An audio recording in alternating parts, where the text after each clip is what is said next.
All right, so So here we are. welcome to Needs Midwest. Why, thank you. Greetings. This show doesn't really have a definition of what we do other than get to know individuals and try and find the parallels between us and others so that we can have more compassion. So I guess that's what the show's about. Awesome. So, So, what is the weirdest thing you've ever seen in your entire life? Weird. Just weird, like funny weird, scary weird. What was the first one that popped into your head? Strange weird is the first one that popped in my head. So, okay, kind of a long story. You ready? Yeah. All right. So when I was stationed in Whidbey Island, right? So you have to go over, believe it or not, the bridge that's in the ring, right, to get onto the island. And you would think that's the strangest thing, right? Because this huge bridge, these huge mountains, you have to go from like 50 miles an hour to like 25 with these sheer winds. However, you go there, you go through this little town, and like right as you're getting ready to drive into this old schoolhouse, right? And it just looks dilapidated and falling apart. Right to one side of it is this old cemetery. And you'd think it's bad enough going over this road, right, with all of these like tree roots making it all bumpy and stuff, and all of these really big old tombstones. No. I'd been there for about a month, and my friends were like, I bet you we can scare the crap out of you. Deal, right? Hi, I'm new. I'm going to show you I can hang. Let's do this. So we go in, I go along this bumpy road, and you can see the rest of the cemetery in front of you, and it's, I swear to God, you're in a movie, and it's creepy. You're like, yeah, just pull off to one side by this really bad oak that looks like it's sort of leaning over. So I do, and I'm like, okay, first of all, I'm not parked on anybody's grave, right? I'm all about weird, I just can't be disrespectful. And they're like, nope, everybody parks here. Oh, we're gonna get strange. So we walk to the edge of the cemetery, and you quite literally have to climb over this hill of dirt that's taller than me, and I'm almost 6 feet tall. Okay? Turns out that's all the leftover dirt from all the graves. You get through that, you get through some berry bushes, you follow this, and I kid you not, stone path through this alcove of bushes and trees. Go around this corner, and you don't realize it. On the end of this alcove you walk up to with all these trees is a sheer drop-off. Oh. So you walk around, and it's all of these like berry trees, right? They're all the same, but they're all almost bending into the center.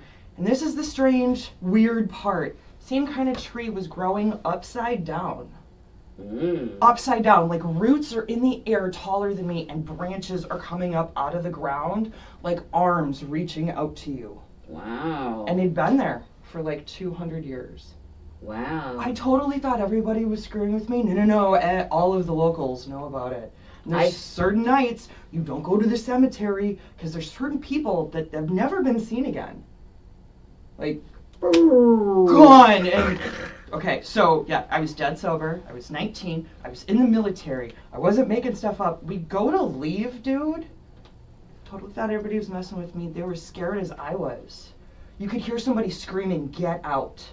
And you'd think it was coming from the cemetery or the neighborhood. It was coming from over the cliff. You could hear the echo from over the cliff through the trees as we're running back to my car.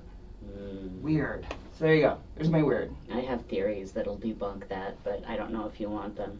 I will keep my weird and my mysterious happenings. Okay. What? It was one of my childlike wonders. And who can say that they got scared shitless as an adult sober? Oh. Right? Because I was in the military, so I couldn't smoke nothing. I was under 21, which sure you can drink, but no, I wasn't. Seriously stone sober. So there's my weird. So my uncle's a horticulturist, and my grandfather's a landscape artist, and I was one of those people fortunate enough to be born into a family that owned land. And so I didn't know what trespassing was till I was about, 18. Or, no, I didn't know what trespassing was till I was 14. I got yelled at for walking on the railroad tracks. But my brain goes, somehow a sapling got thrown out and got caught in the bush, but was still able to get the nutrients it needs and continue to flourish in that state. I don't know, man. The fact that it was in a perfect circle though. Like there was stones around this upside down tree, and I'm telling you, it was the same kind of trees growing around this stone circle, bending over like they were trying to reach towards the roots that were in the air. It was, it was just weird. So when we go on our road trip, we are going there. Yes, yes, and I still know where it is. Awesome. Yes. So, yes. How long have we known each other? Collectively? Historically? 375 years. If I'm almost 400, we've known each other 375 years. Yeah, my first life, I was in ancient Greece. Mm-hmm. I had 12 children. I was female. Yeah, I try not to talk about those. That's when we get back into this whole, when everybody considered me their little brother thing, and I get a lot of weird looks. Mm-hmm. So, what else you got for me, kid? So, you are helping with an organization right now to put on an event. Mm-hmm. And I was wondering who you think we should get on the show to talk more about that. Oh, stars. Well, I know you're talking to Morgan later in the week. Mm-hmm. Morgan, the lacrosse life coach, is actually helping Cookie and I. I do think Cookie, who actually works at the Pride Center, would be a really good resource, because Awesome. This was originally her event that she used to do before the pandemic. She would just decide, everybody's shopping on Black Friday, we're going to have a free picnic at the center, nobody wants their leftovers, we can all eat together. And ever since the pandemic happened, the panini happened, gotta watch our language.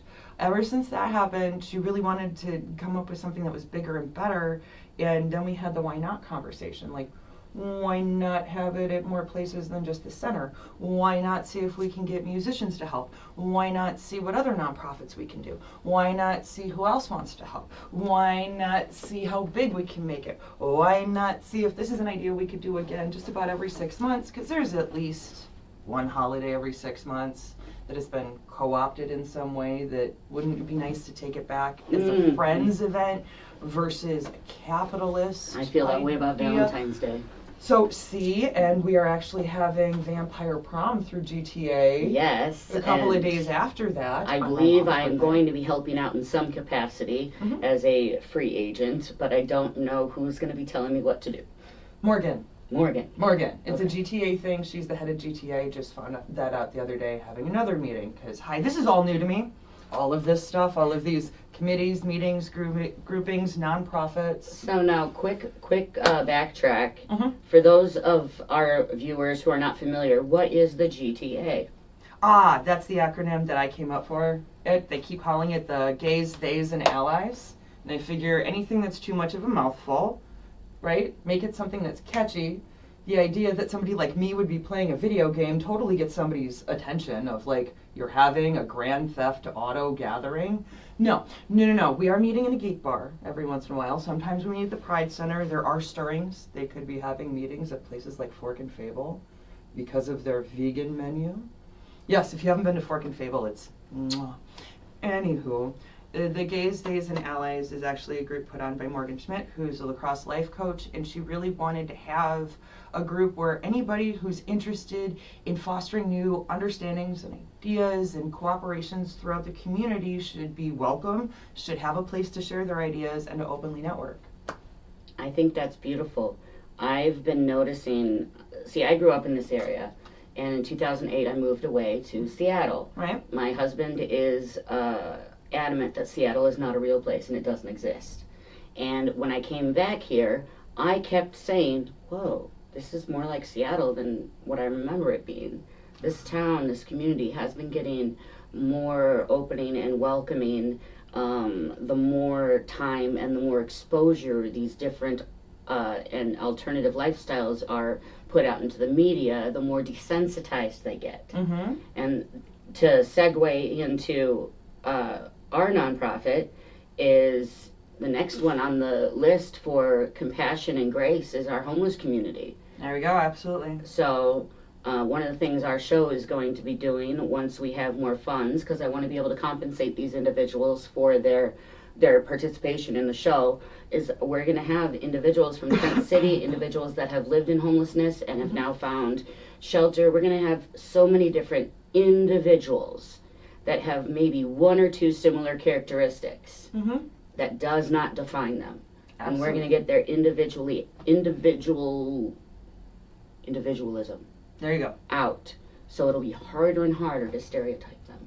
Well, and the more you can talk to somebody, right, and actually find out what they like, what their favorite food is, what they dream about, who their favorite author is, what absolutely makes them giggle when presented with a surprise. How can you not look at that like someone you either grew up with or love or want to be treated like? And as soon as we do something like that, the idea of, going from being in a place where you almost see a reflection in somebody to othering them becomes so much harder. And that's, I don't know, that to me is what's heartwarming about things like the center and what you want to do and what Corona Housing is doing, what Wafer's been doing for a long time, what Habitat for Humanity has done since I've been back in this town. Because, I grew up a little south of here, that's how we know each other, and I left and I came back, but that's a story for another day. I left and I came back. See? In 2017. Oh, stars, I've been back here a lot longer than that. But we both ended up in the Seattle area. For a time, yes. Yes. See, you were actually in the Seattle place that I would go visit, because that little island in Puget Sound, that's where I was. Bainbridge. No, Bremerton. That's one of the towns that's on the peninsula. Okay. On the mainland, but no. Whidbey Island is that whole island that's in Puget Sound. Yes, Whidbey Island. Yep. I actually did a sweat lodge on Whidbey Island with a number of older, mature, naked women. It was really fabulous. I was probably the youngest person there. I was still a girl. Otherwise, that's a completely different story. Again, I feel like this is, we're starting conversations that we're going to have to come back to at some point. Yes. So let's backtrack again. Yes. You said that this event is going to be helping Corona Housing. So I'm familiar with Corona Housing. I actually had the opportunity and privilege of working for them when they ran the homeless or the winter shelter out of the Econo Lodge on the north side. Okay. I got to know and have heart-to-heart conversations with a number of the residents who, even though I can't help them financially, they have brought to my attention that I have helped them in other ways. Right. And that warms my heart. Absolutely. So, for those of you who aren't familiar with Corona Housing, they work to secure housing for our homeless communities, but it's not just securing housing. They're holding hands, they're walking through, they're coaching, they're mediating, they're advocating. They are doing so much for this community, but they are one small organization that can only help a handful of people at a time. So the funds that we're going to be raising at this event, we can say the name of the event. Absolutely. I actually even have one of these for it. So let's see. Maybe at some point during editing we can zoom in. So it is Friendsgiving Friday. It is the day after Thanksgiving, and everyone in our community, that is right, our sprawling community, so the tri-state area is what I consider our community, is absolutely welcome to participate, to show up. These are free events at 3 different places for 3 different nonprofits. We are going to have 3 bands at Trunee's. And the great thing about the first thing that we're doing for the day, right? We're starting it at the center, free food. We ask anybody who doesn't want to look at their leftovers from Thanksgiving, bring them down, share them. Anything we don't eat there, we are taking it down to Tent City and we are feeding our entire community that day. And we are also doing our best to make sure that those items are held at the proper safe temperature until they reach their final destination. We don't want to give anybody gut rot when they live. That's just mean. No, and yeah, we want to make sure everything is safe.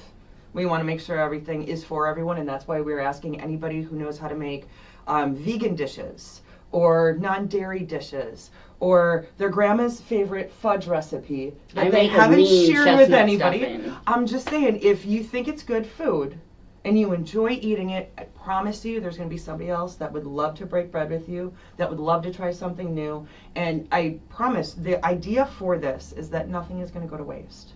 This is our community giving to our community and using all of our resources to the best of our ability. And that's why in-garage compost bins are so important in the winter.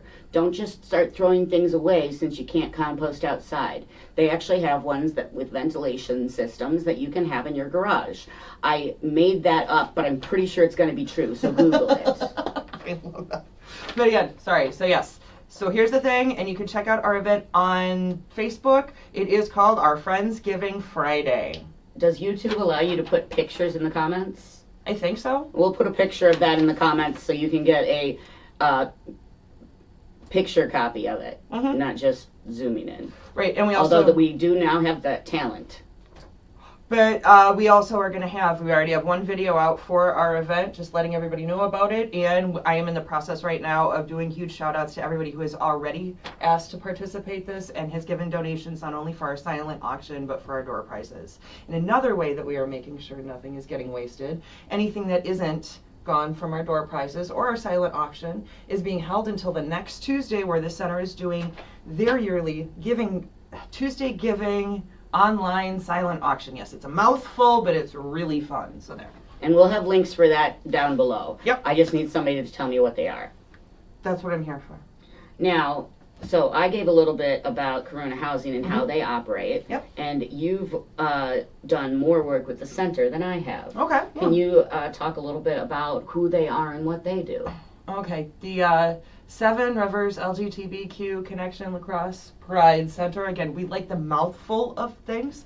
We do just call it the center, not to be confused with the lacrosse center. This is the Pride Center, which also has a location on the UWL campus.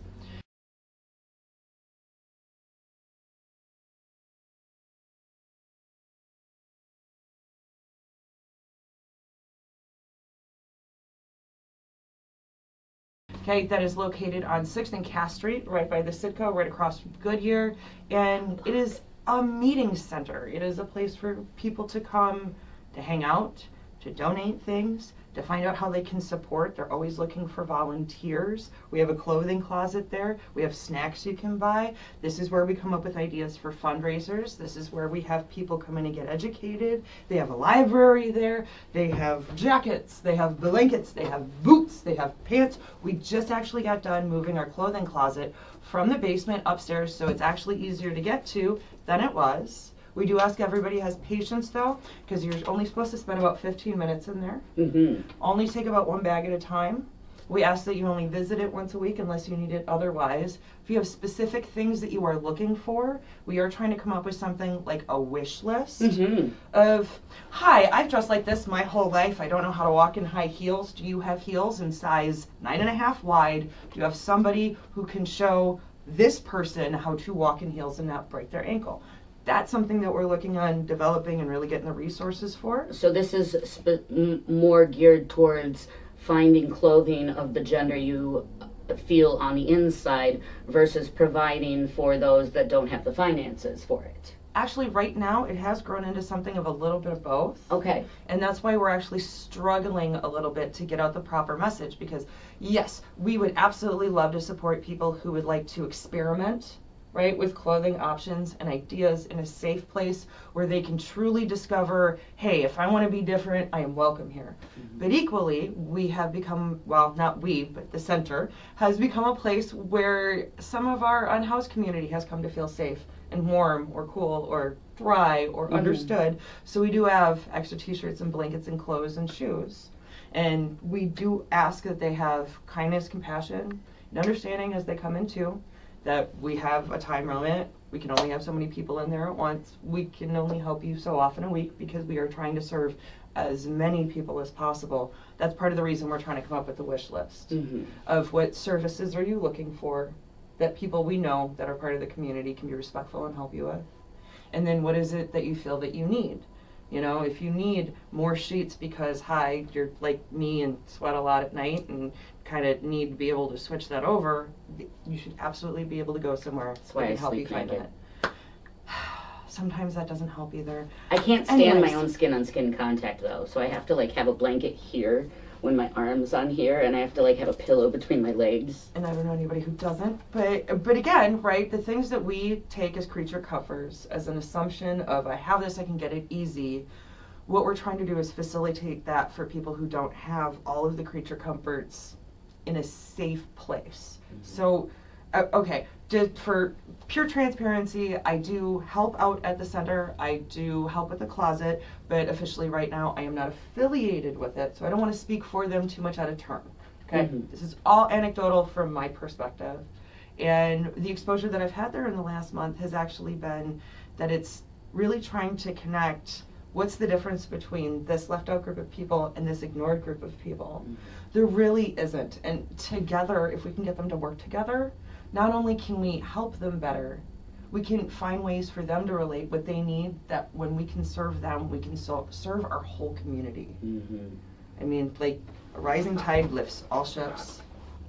And it is a little in need of a little bit more organization and resources, and I do think the more people we let know of what's going on at the center and how it's helping with Karuna House and how it's supporting local businesses like the Bronze Dragon and how it's trying to incorporate different artists and musicians who need a safe place, who want to express themselves, who want to feel welcome, to kind of all get on the same page. And it is a slow glacial process, but I feel like with enough people behind it, you get that momentum going, it's going to be so much harder to stop it.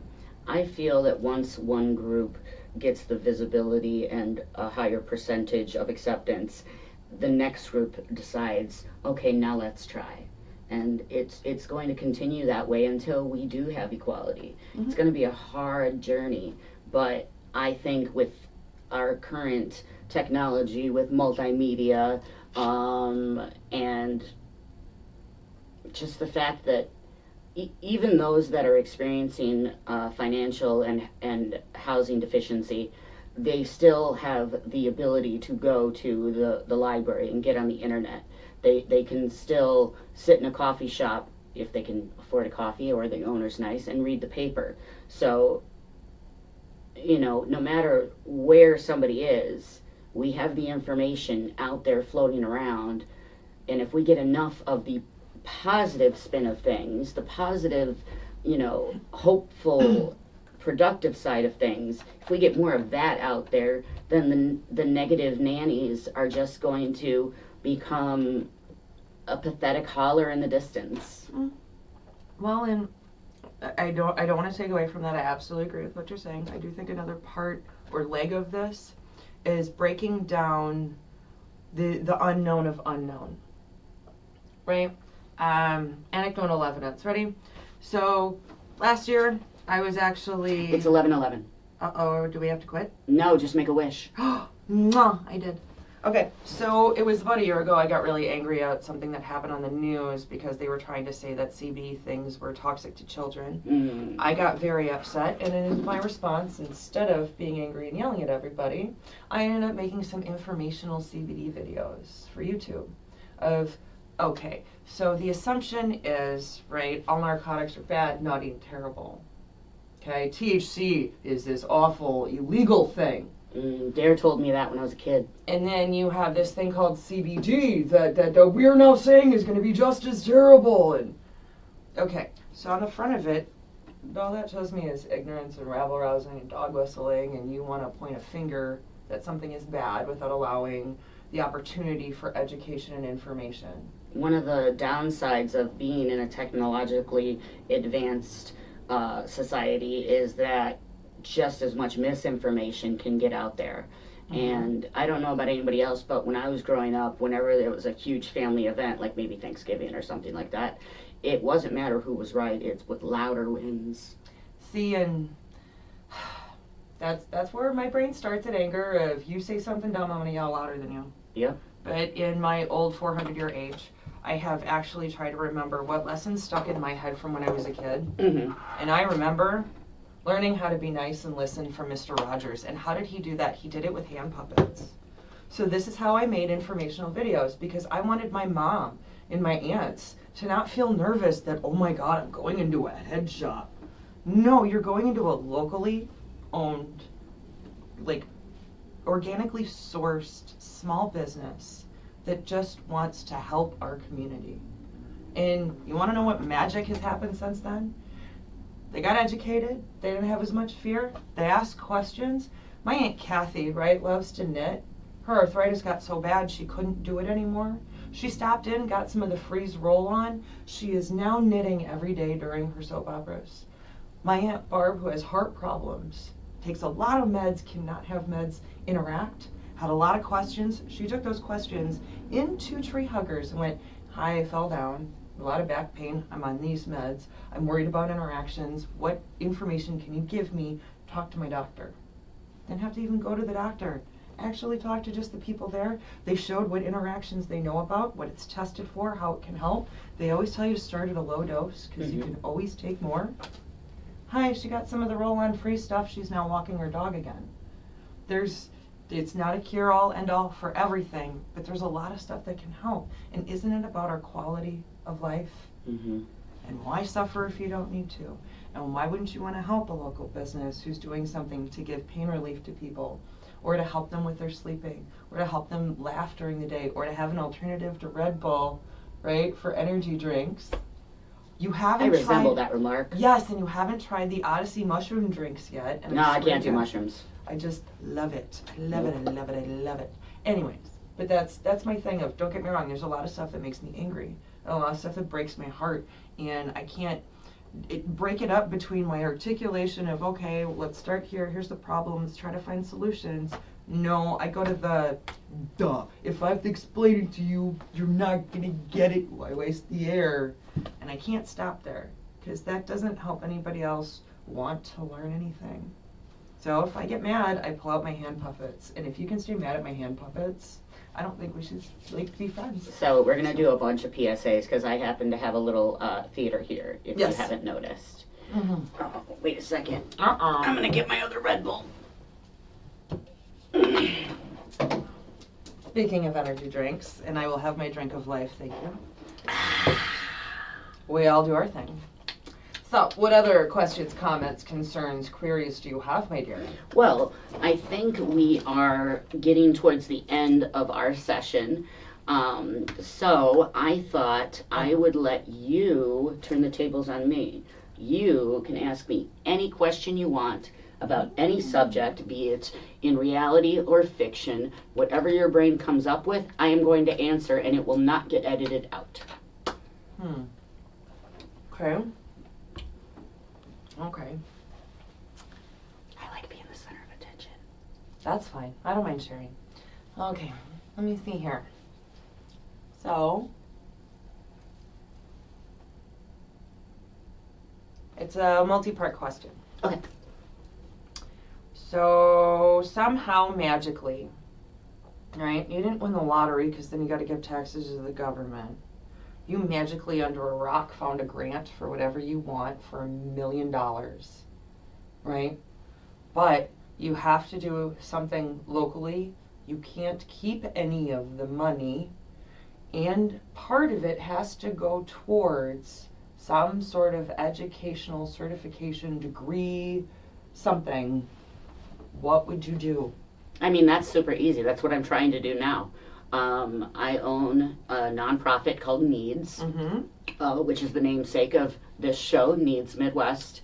And what I would like to do is to buy land with my nonprofit. So I would take some of the money to hire a lawyer, finish the filing to make sure that I don't inadvertently set the nonprofit up for failure. Right. I want to take as much of my infallible brain out of it. Fair enough. So I would hire a lawyer, make sure I've got all the paperwork figured out, have a good solid board of directors, either be my own financial backer or find somebody else willing to be a financial backer just for the sake of the paperwork. And then I would buy land, and I would give free housing to anybody that asks. Am I going to put everybody in the same place? Probably not, because not everybody's going to get along.